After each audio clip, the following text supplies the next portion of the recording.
Bueno. Bueno, pedimos disculpas por la demora en la iniciación de esta audiencia. Obviamente ustedes saben que no somos de aquí de San Luis y siempre hay alguna situación vinculada al transporte, sobre todo por la inclemencia del tiempo en horas de la madrugada, tanto las personas que vinieron de Mendoza como nosotros que venimos de Buenos Aires. Bien, doctor Pereira Maratini o doctor Foresti, no sé quién de ustedes va a iniciar la continuación de los alegatos en la apertura de este juicio oral y público por los delitos de lesa humanidad que se están investigando. Nos están faltando unas conexiones y la señora secretaria con Buenos Aires.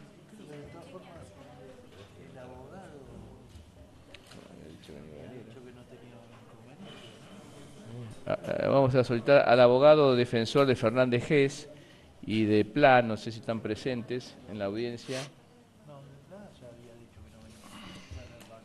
Sí.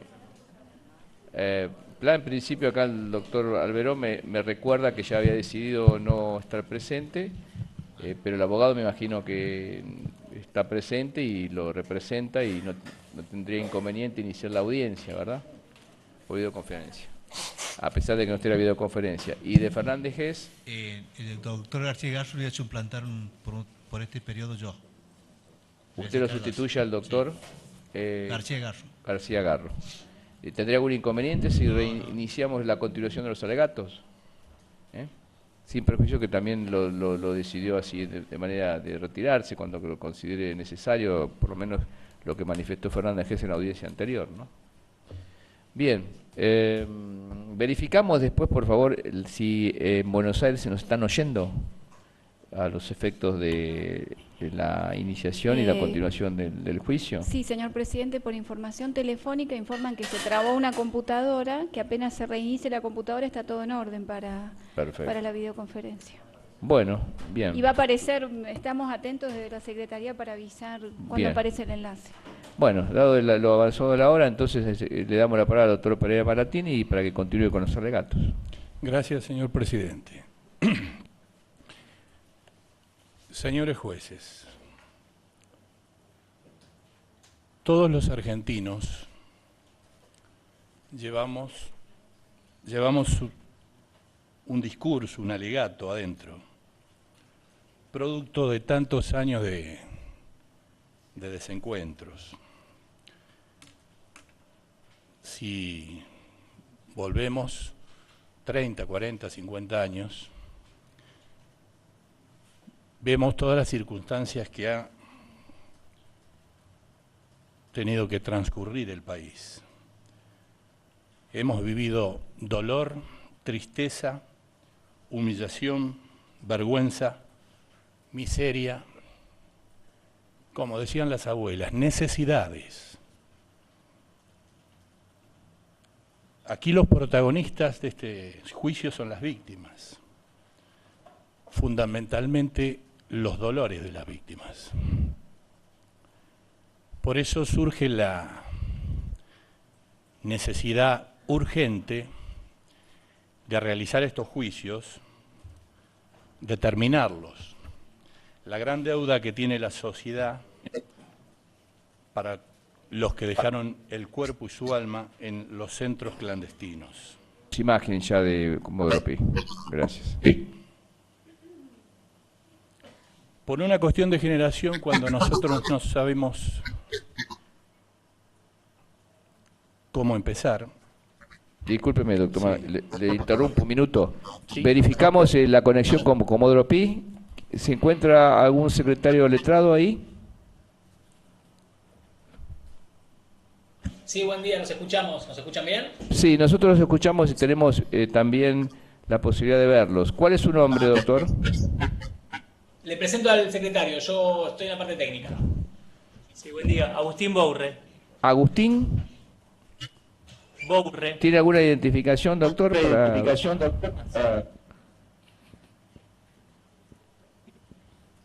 Sí, doctor Boure. Sí. ¿Alguna identificación? ¿Sí, vos acá?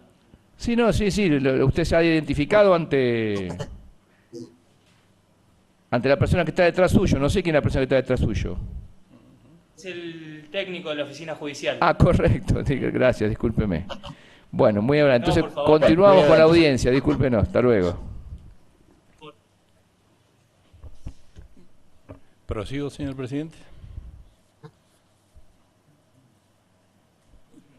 Bien, cuando decía que por una cuestión generacional, quizás, cuando no sabemos cómo empezar un acto de esta envergadura, recurrimos a la gente que ve más lejos, que ve mejor que nosotros, que está cerca de lo intangible, a los poetas. Por eso voy a permitirme decir lo que dijo aquel poeta. De aquel hombre recuerdo, y no han pasado sino 2 siglos desde que lo vi. No llevaba espada o armadura, sino redes al hombro, hacha, martillo, pala. Nunca apaleó a uno de su especie.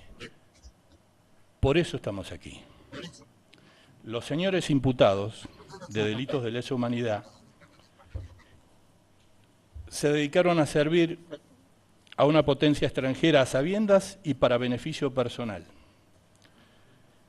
En todo momento provocaron sufrimientos al pueblo argentino. Nos preguntamos qué motivo superior tuvieron para realizar en su momento el golpe de Estado, desplazar y encarcelar a las autoridades democráticamente elegidas a 9 meses del cambio de gobierno y producir la mayor devastación en la nación, posiblemente desde la guerra de la Triple Alianza. Siempre al lado de las potencias extranjeras, con el permiso y la colaboración de los grupos tradicionales que concentran la riqueza en Argentina. Con la orden directa de Estados Unidos de generar deudas externas en América Latina, fruto de los petrodólares en exceso, se inventó la deuda y para imponer esas ideas era necesario instaurar gobiernos títeres que permitieran la generación de endeudamientos ficticios. Los señores, hoy aquí acusados, y los señores de la dictadura militar in totum, sirvieron a esos intereses con fervor. Muchos imaginando ventajas personales que con el tiempo descubrieron eran simples cortinas de humo, y otros, dado la falta de formación adecuada, conforme al problema que tenían en mano, teniendo al amo equivocado, que volvió a quedarse con todo.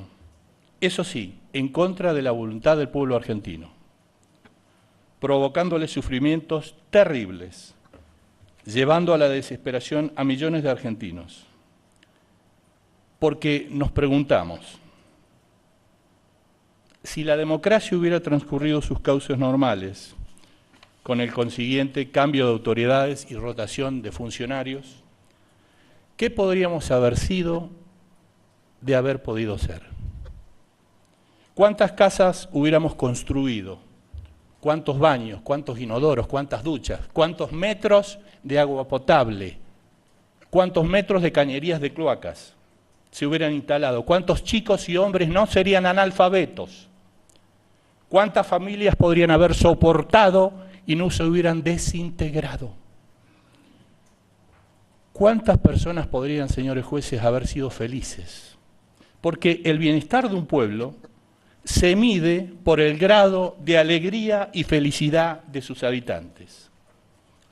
Los señores se encargaron de que todo esto no ocurriera. Y mucho más. Llenaron al país de odio, de lágrimas y de sangre, matando indiscriminadamente, torturando alevosamente, robando niños, violando mujeres, incluso delante de sus maridos y de sus hijos. Deleznable es lo que ha hecho la dictadura militar en Argentina. Millones de argentinos sin trabajo, sin la dignidad que da el trabajo. Cuando cerraron fábricas, cuando privatizaron las ganancias de las empresas antes nacionales, aniquilaron cooperativas, 5.500 cooperativas cerradas, con el argumento ideológico. Vaya a saber cuál sería. Pero que escondía el interés de los ricos de siempre que se quedaron con las instalaciones y con las estructuras de las cooperativas. Nunca, nunca el campo argentino fue tan pobre como en el interregno 76-83.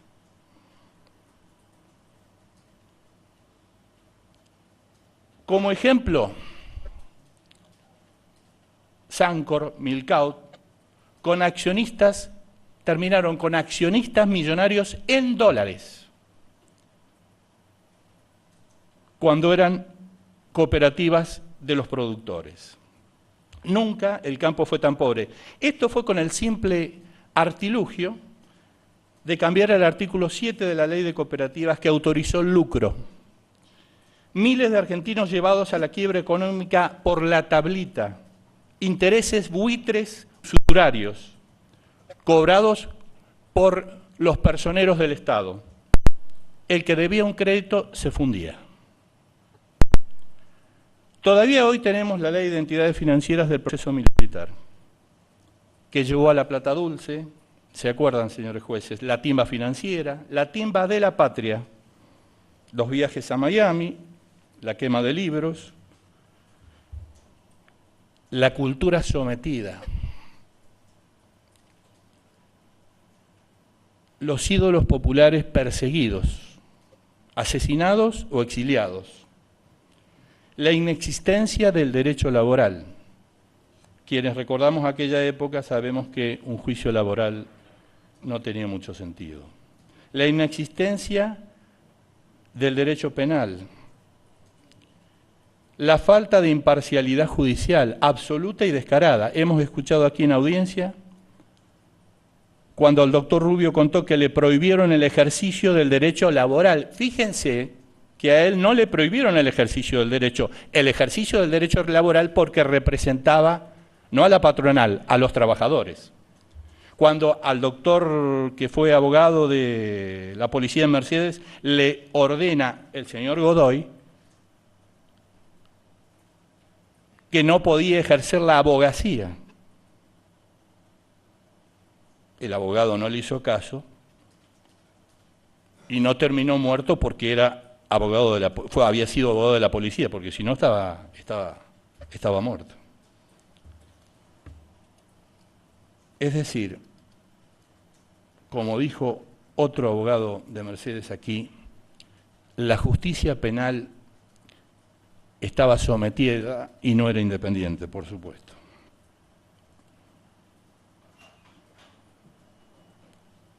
Y cuando a cualquier joven lo metían preso, lo detenían por averiguación de antecedentes o por lo que se les ocurriera, iban a los dedos donde estaban las detenidas, lo han contado en audiencia, y recibían en ese momento el mismo trato, el mismo método.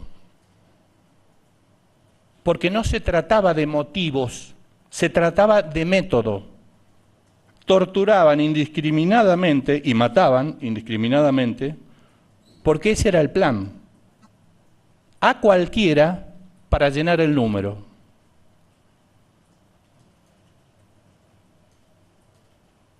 Ustedes recordarán cuando en el proceso militar se convocaron a notorios traidores como Martínez de Oz, Klein, Cavallo, que estatizó las deudas de las empresas americanas, inglesas y alemanas, IBM, Coca-Cola, Ford Motor, Argentina. La estatizaron y la pagó el pueblo argentino en el año 82. Empleados de las multinacionales y del capital extranjero. Con eso se aliaron los señores. El insulto preferido era que éramos idiotas útiles, por lo menos en mi ciudad, así nos decían. A la luz de los años y de las cosas que han pasado, ¿quiénes fueron los idiotas útiles? Nos han dado años de tristeza los señores que usurparon el poder. generaron un clima de terror real en el país. Ese país de jardín de infantes que inventaron, donde teníamos que pedir permiso para leer libros, para escuchar una canción de amor o para simplemente ser distintos. Lo escucharon de la voz de la señora Lucy María, detallar las canciones y los libros ridículos que estaban prohibidos. 1,5 millones de argentinos tenía un sueño. Conformaban la JP, Juventud Peronista, la mayor organización política de jóvenes del mundo en su momento, organizados y solidarios, pensando que la felicidad está en el otro, con el otro, destruida y perseguida por los señores, que los convirtieron en sospechosos y enemigos de la patria, y le declararon la guerra a ellos y a todos los jóvenes, ya sean militantes, simpatizantes o simplemente jóvenes por el hecho de serlo, con ideas propias, claro. Tener espíritu crítico e independencia de criterio era sinónimo de subversión, de encarcelamiento y de tortura.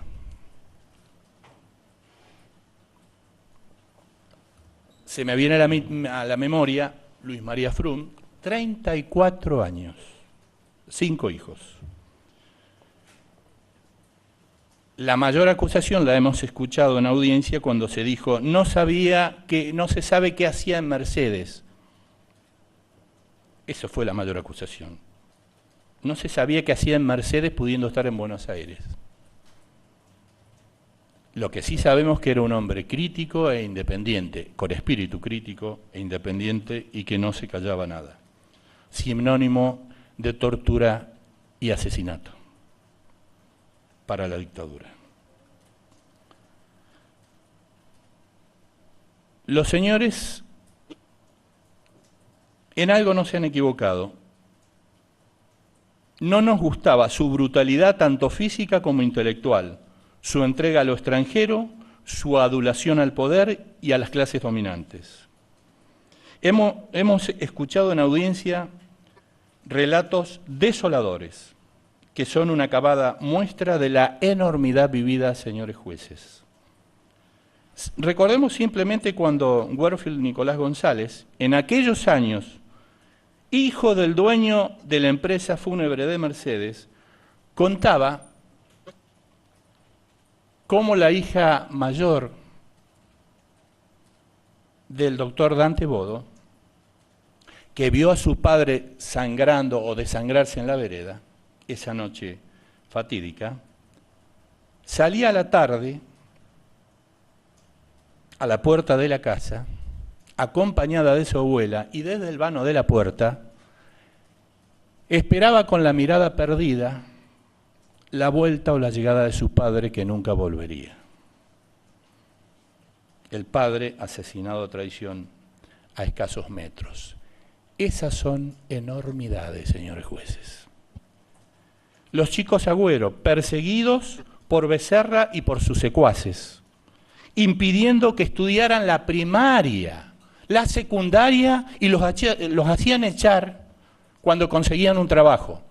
Nosotros sabemos por qué los perseguían. Nosotros sí sabemos por qué los perseguían ellos. Los mismos que ahora dicen que eran simples escribientes o archivistas. Pilar Frum durmiendo vestida durante años por si a la noche los lobos la venían a buscar. Sin paz. ¿Quién no se imagina a Pilar buscando a su amor desesperada por las comisarías, y a los 5 niños de 2 a 8 años en el colchón de la cama matrimonial, navegando la noche del terror mercedina, soñando con que al otro día era el Día del Padre? Hemos escuchado, señores jueces, relatos de hechos y palabras en este juicio inolvidables, que yo podría resumir en lo que les dijo y les pidió permiso decir en el final de su declaración una ex policía de la provincia de San Luis, la señora de Trepín, cuya casa fue allanada y su marido detenido. Cuando les dijo, les quiero decir una cosa. Yo desde esa época nunca más fui feliz. Se los dijo a ustedes sentada allí. Y digo yo, eso fue hace 38 años. Les pido un ejercicio, señores jueces, personal, que imaginen su propia vida y 38 años de infelicidad, o que imaginen a la mujer que aman o a su hija con semejante carga y con semejante destino truncado. Todo eso lo provocaron los señores. La represión para cuidar el puestito. Porque la gente no les importaba y porque se creían impunes. Alguien nos contó cuando pasó Menéndez a Mendoza como no había muertos en San Luis siguió de largo. Y da la casualidad que empezaron los secuestros y las muertes, alevosas, todas juntas.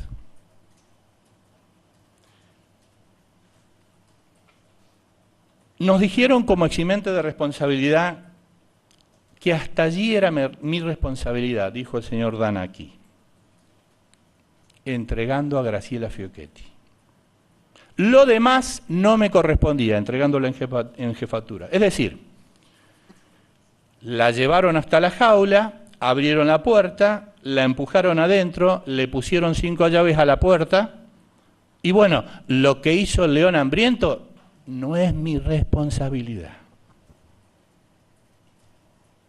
Por un lado, férreos servidores de la patria, por el honor del ejército argentino, y por el otro, yo no tengo nada que ver. Debe ser la tradicional idiosincrasia del oficial del ejército argentino, como dijo el teniente Dana. No se puede dejar de cumplir órdenes, dijo, porque sería una deshonra para el honor. Entonces, pasó lo que pasó. Una de dos. O creen que todavía estamos en esas épocas, o nos toman por tontos. Dijeron en audiencia que estaban amenazados. Los que vivimos esa época sabíamos que los militares no estaban amenazados. Que los montoneros amenazaban con embarazar a sus esposas. En audiencia, lo escuchamos aquí. Que tenían terror de eso y que salían del edificio de calle San Martín, aquí en San Luis, donde es un edificio donde viven los militares, y salían todos los días llenos de miedo. Hemos buscado, con mi colega, antecedentes de violaciones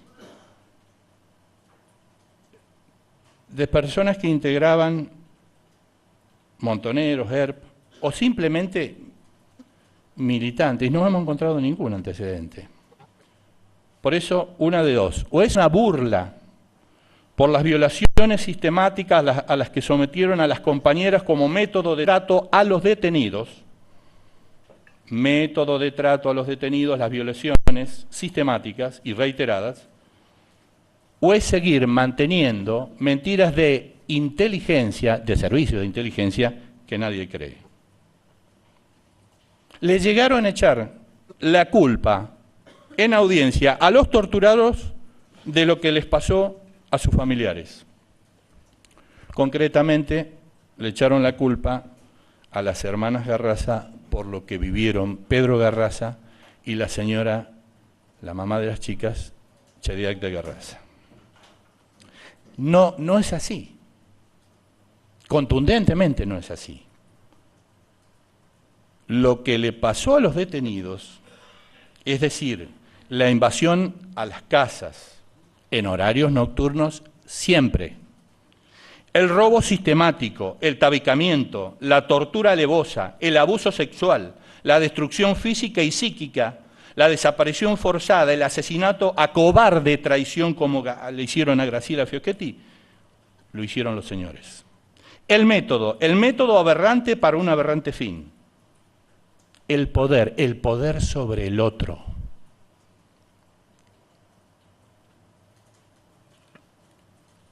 Los señores argumentaron en audiencia, el señor Alemán Urquiza argumentó estar en guerra contra otros argentinos. Nos preguntamos, ¿de qué guerra hablan? Se convirtieron en un cuerpo de infantería reforzada, con perdón de los miembros de la infantería reforzada de la policía. Gastaron 7.500 millones de dólares en armamento,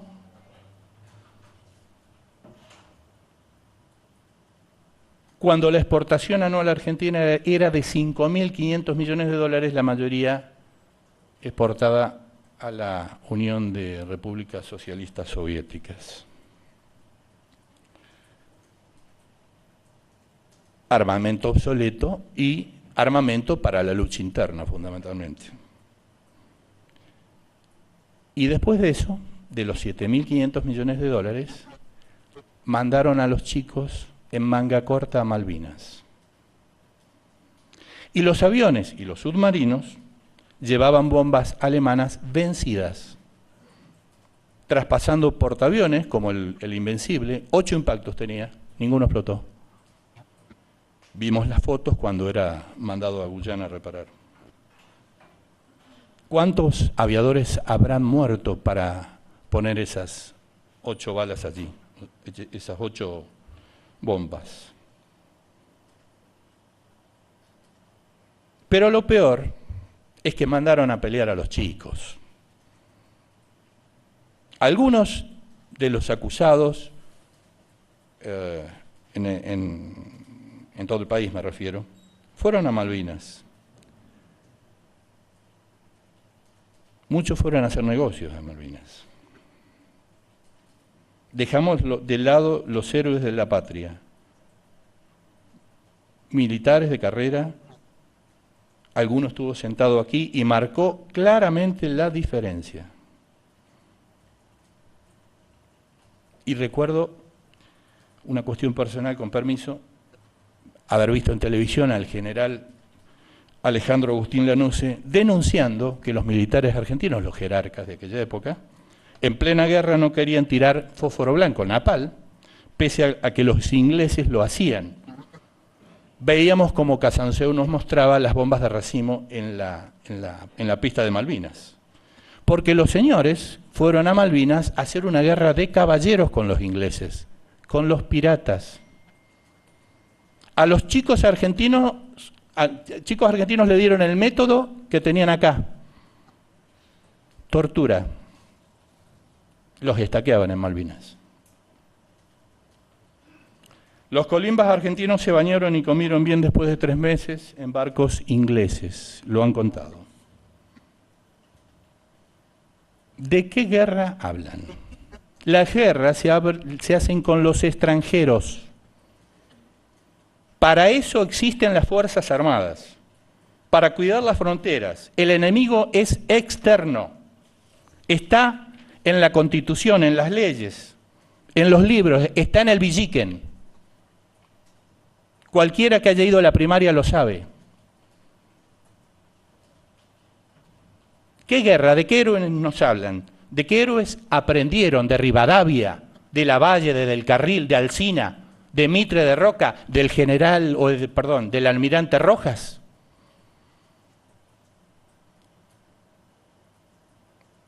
La doctrina de seguridad nacional, ideada por el Pentágono, por Estados Unidos, bajada al sur, por mentores extranjeros como Johnson, Nixon y el amigo de todos, los jerarcas de América Latina, Kissinger, famoso asesino del presidente chileno. Esa ideología, aprendida en la Escuela de las Américas, en Panamá, algunos de los acusados, Alemán Urquiza o Sarán, estuvieron allí llevados por el autodenominado presidente general Roberto Viola. El señor Alemán Urquiza nos contó sus paseos por la selva y su visita a los zoológicos. En realidad, la Escuela de Inteligencia de las Américas, allí se enseña contrainsurgencia, se unifica pensamiento. Pasaron 70.000 oficiales de las Fuerzas Armadas de los ejércitos latinoamericanos. Les dijeron que el enemigo era interno. Los señores creían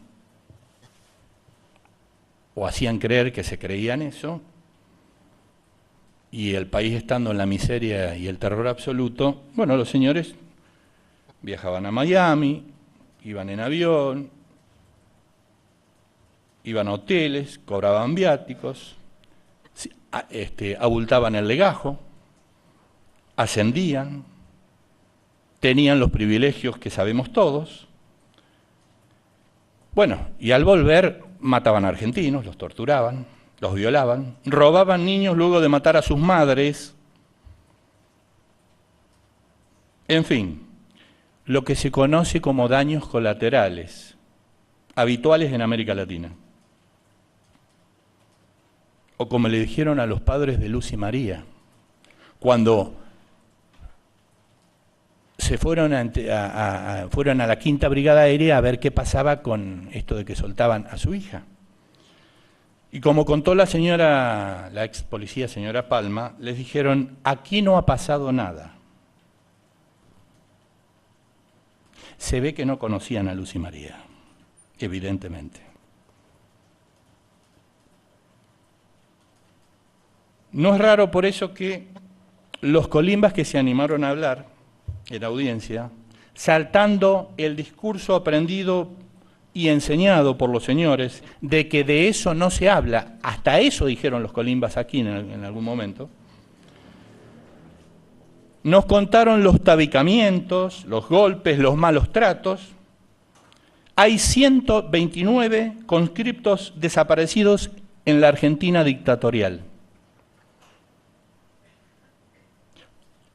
Todos los que fueron a Tucumán, colimbas y oficiales, que declararon aquí, fueron a buscar un IMOG, todos. Tardaban 15 días, no es tan lejos. Lo que pasa es que seguramente los atendían muy bien, le daban lugares hospitalarios, les hacían asado, no se querían volver. Ni los querían dejar volver, 15 días. Lo tradicional del ejército argentino para con los colimbas. Tucumán, 15.000 soldados para una columna de 20 combatientes. Antes de esta audiencia, hace un par de días busqué en internet un diario de la época y decía que iban bien, que iban ganando, que la subversión tenía 650 bajas, 300 y pico de muertos y 300 y pico de heridos, 650. Y que el ejército tenía 24 muertos y 10 heridos. Pobres tucumanos, señores jueces. La cantidad de hacheros, gremialistas, políticos o hombres del común torturados y asesinados. Los medios y los fines. Señores jueces, ¿quién puede creer que el pueblo argentino quisiera semejante enormidad? ¿Quién les dio el mandato? ¿Quién les dio la orden? nos imaginamos. Pero acá estamos, señores jueces. Queremos memoria, verdad y justicia. Lo hemos visto en audiencia. Luz y María pudo trocar el dolor infinito del ultraje recibido por el amor a los chicos y da clases en una escuela en el segundo cordón del Gran Buenos Aires, donde nadie quiere ir. Flor de subversiva. Luis María encarnado en la poesía de su hija, Ana María manteniendo las luchas, Lilian Videla sosteniendo, siempre sosteniéndonos. Todos estos años las víctimas han tenido que soportar una vida devastada, sus familias disgregadas, con penurias económicas, la mayoría, sin atención física, sin atención psíquica, sin obra social, sin aportes jubilatorios, porque ¿quién le daría trabajo a un delincuente? Y no estoy hablando únicamente de la época de la dictadura. Nos contaron en audiencia las víctimas y sus familiares cómo el daño siguió mucho más acá del gobierno militar.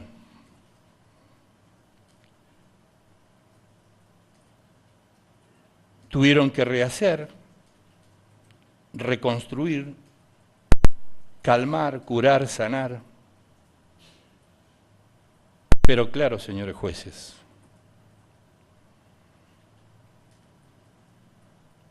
como dice Galeano,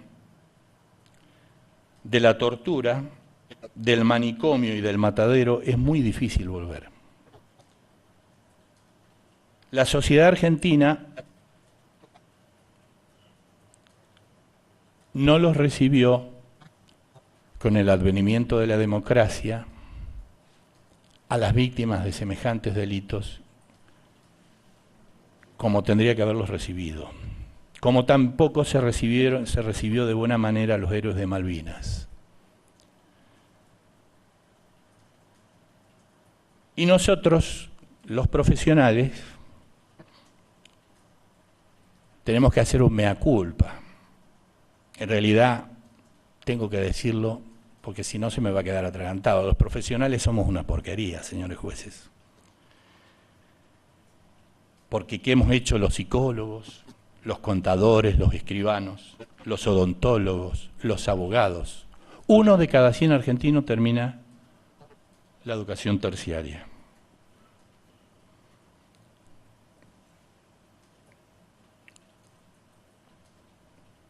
Hablar de la abogacía, por supuesto que para nosotros tiene un plus.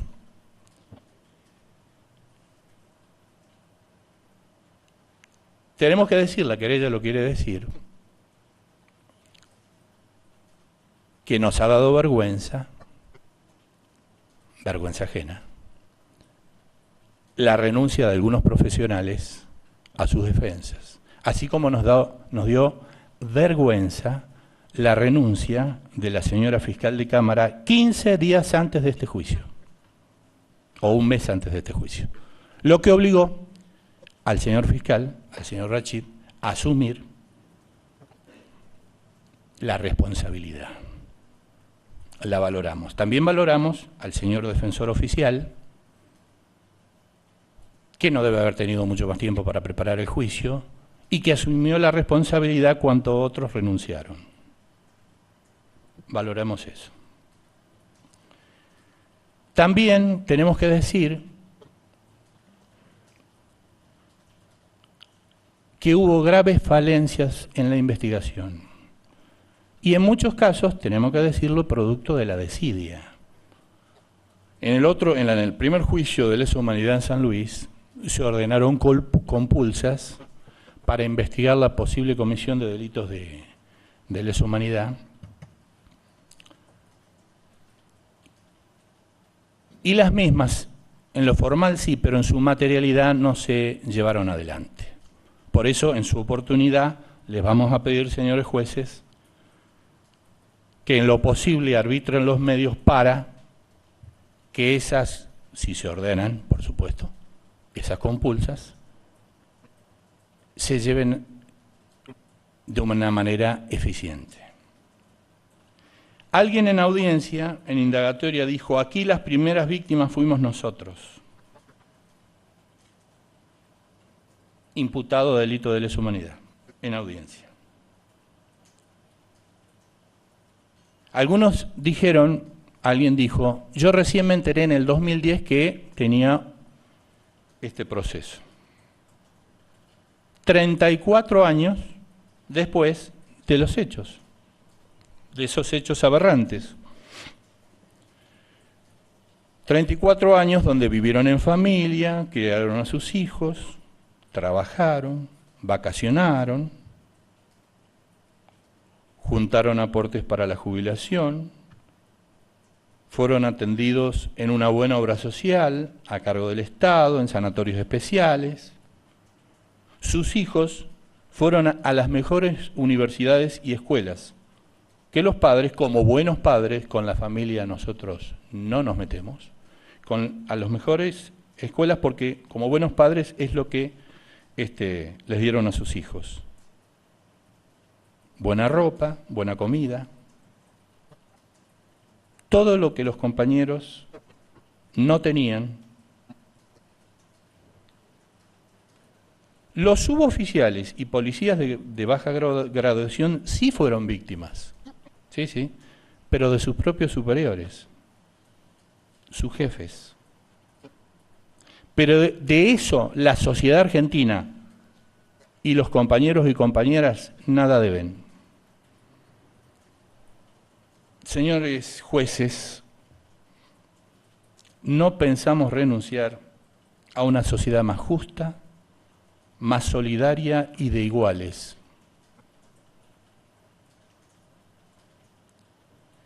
Y recurriendo nuevamente a los poetas, a uno que nos negaron sistemáticamente y que leíamos a escondidas, Julio Cortázar,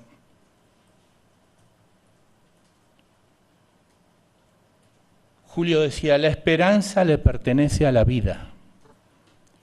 Es la vida misma defendiéndose. Y un poeta contemporáneo dice, seguimos queriendo hacer la revolución simplemente con una canción de amor.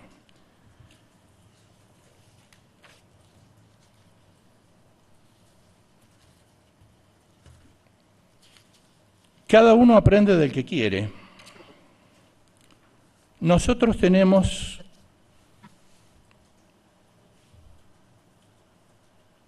algunos héroes.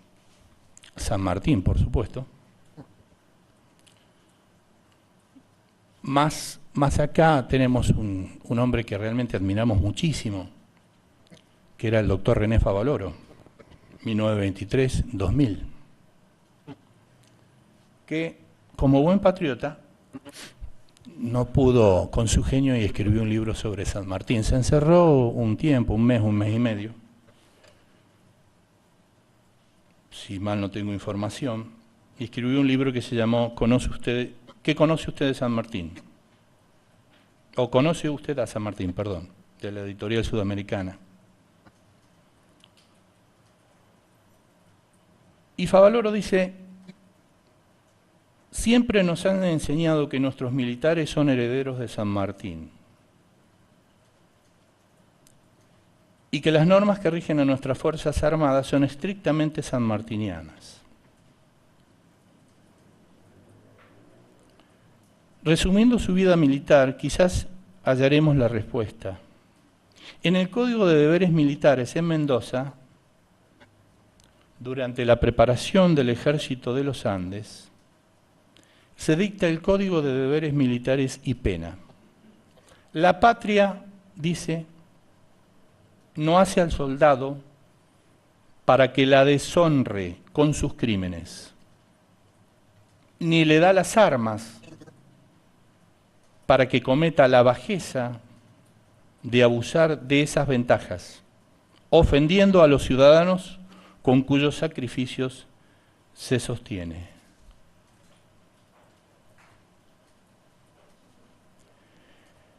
Y dice, continúa Favaloro, yo pido que los miembros de las Fuerzas Armadas vuelvan a leerlos con detención. A veces he pensado que si San Martín hubiera sido sorprendido antes de cruzar la cordillera y si hubiera revisado su librería, San Martín viajaba en cada paso de los Andes, cruzó no una vez, 8 veces los Andes San Martín, porque iba y venía, 8 veces. Iba con los 700 libros que tenía. Y dice Favaloro, hubiera sido catalogado por los militares de nuestro tiempo como subversivo, claro, porque llevaba varios volúmenes de Rousseau, de Voltaire y Montesquieu. Luchaba por la libertad y contra el absolutismo. Por eso, como muestra de costumbre de la época, plantó un árbol cuando entró por primera vez a tierras peruanas. Con eso quiero decir que los argumentos de los señores o no les enseñaron San Martín o están profundamente equivocados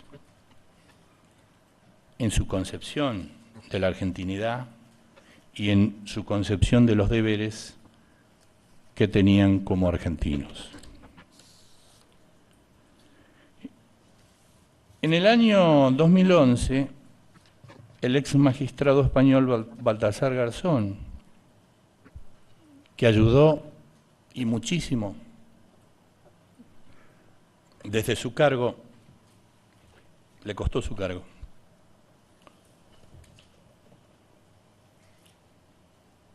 y que hoy, si mal no tengo entendido, vive en Argentina, dijo que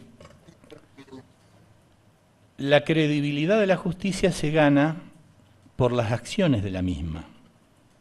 Cuando se consigue generar en la mente de los ciudadanos la convicción de que solo un poder judicial independiente puede garantizar la auténtica separación de poderes y un verdadero Estado de Derecho.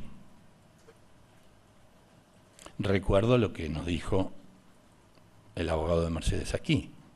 No había independencia. El Poder Judicial estaba sometido, fundamentalmente el penal. En atención a estos juicios, Primo Levi dijo, frente a lo irreparable, el perdón carece de sentido. Es decir, la acción de la justicia debe continuar y concluir lo empezado, hasta realizarla en forma eficaz y seria a la conclusión de los juicios, que fueron reabiertos. Hoy la Argentina es un ejemplo mundial por la envergadura de la acción judicial desplegada frente a la impunidad desde el año 2003 hasta ahora, frente al carácter masivo de los crímenes. El Estado, las instituciones y la justicia deben dar una respuesta a las víctimas. En el juicio a las juntas en 1985,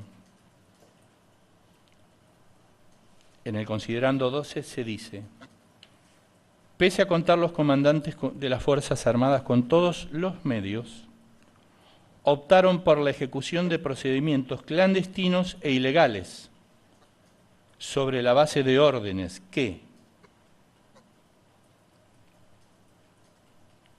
impartieron los enjuiciados,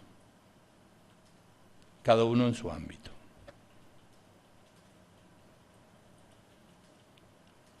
La Corte Suprema de Justicia, fundamentalmente con la nueva conformación, puso en claro y desnudó lo que fue la dictadura y pusieron un sistema de represión sin precedentes en el país. Las sentencias que emitió la Corte sobre imprescriptibilidad de los crímenes de lesa humanidad, Arancibia y Clavel, 2004, institucionalidad de las leyes de punto final y obediencia debida, caso Simón, 2005, e inconstitucionalidad de los indultos, caso Maceo, 2007, han creado precedentes internacionales. La Corte Suprema de Justicia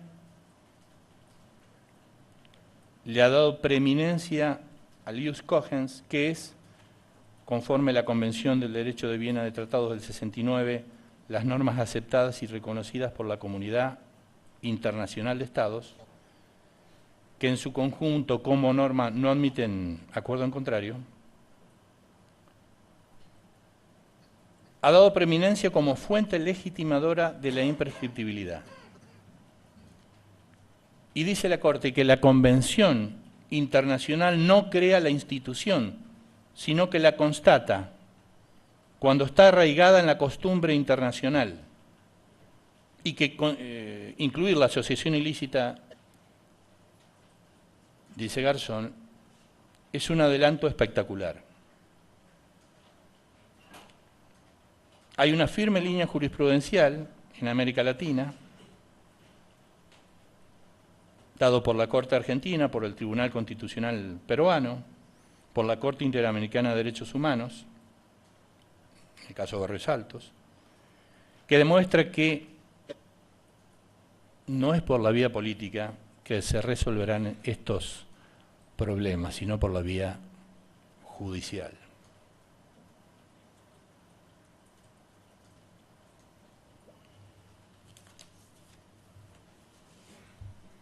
Un hombre que nos gusta mucho,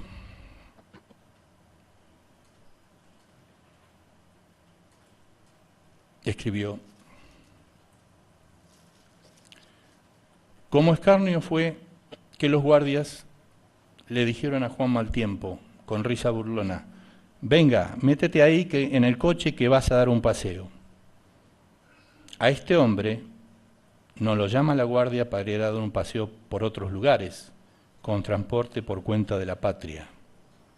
Y bien le gustaría a Juan Maltiempo salir de aquellas tierras de latifundios y ver otras. Pero calificado de peligroso, se dispone de inmediato buscar al malhechor. Métete ahí en el coche que vas a dar un paseo.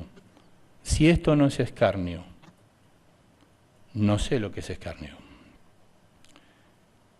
Se lleva Juan Maltiempo la mano a los ojos, como si le ardieran. Admitamos, son lágrimas. Y un guardia le dice, no llores, hombre. Y otro insiste en la humillación. Estos siempre se acuerdan de llorar cuando los pillan. Y no es verdad. No estoy llorando, responde Juan Maltiempo. Y tiene razón. Aunque lleve los ojos llenos de lágrimas, ¿qué culpa tiene él de que los guardias no entiendan de hombres? Levantado del suelo, José Saramago, página 285. Y recuerdo lo que aquí nos dijo una víctima, creo que el señor Vallejo, cuando dijo, les quiero preguntar, ¿qué entienden por hombría? Si la hombría la miden por la cantidad de balas que tienen en el revólver. La hombría frente a una persona tabicada, esto es, con las manos atadas atrás, con los pies atados muchas veces, con los ojos vendados o tapados con algodones y vendada como Lucy María, que tenía 30 kilos cuando la torturaban, hombría. Me parece que alguien está equivocado y que no somos nosotros.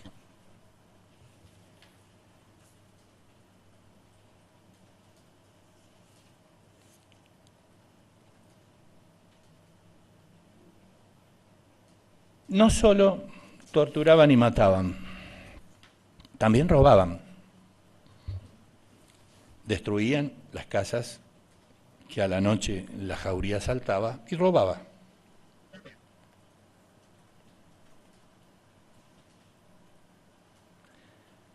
Dice San Martín, el que robase o tomase por valor de 2 reales, le dice a sus soldados, 2 reales para arriba será pasado por las armas, previo consejo de guerra. El que derramase una sola gota de sangre fuera del campo de batalla será castigado con la pena del talión.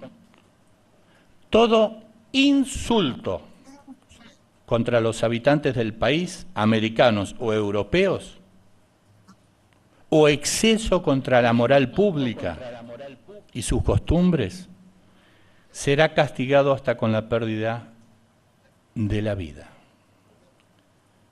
Hemos escuchado relatos en audiencia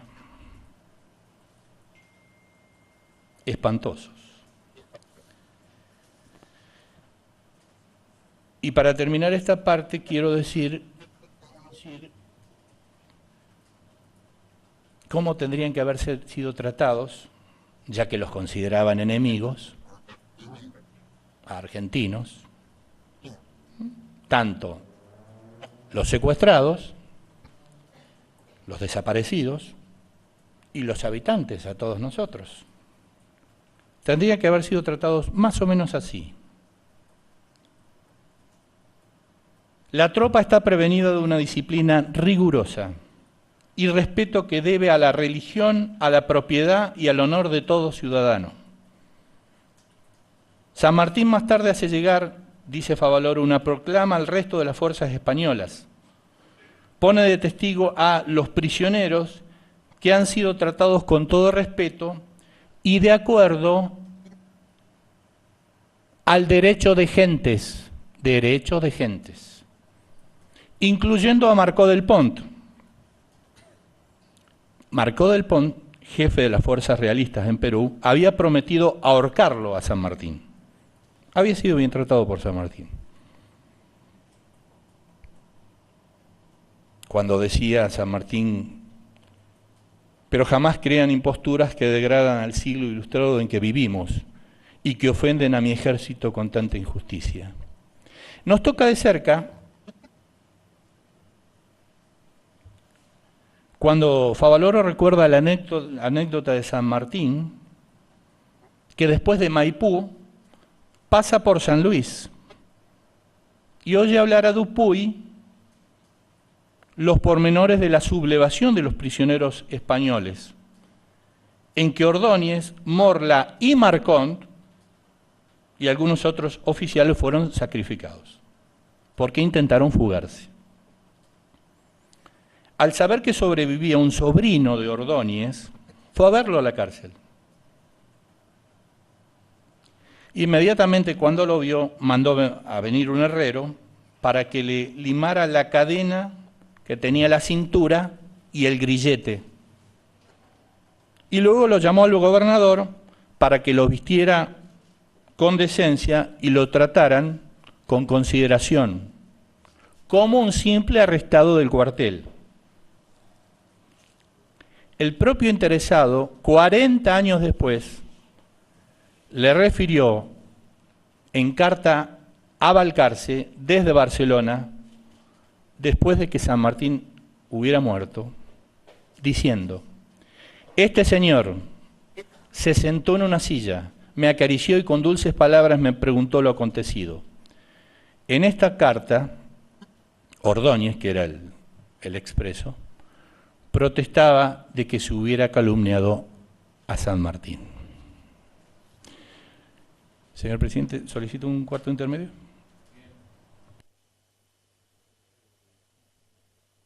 Gracias. De pie, por favor.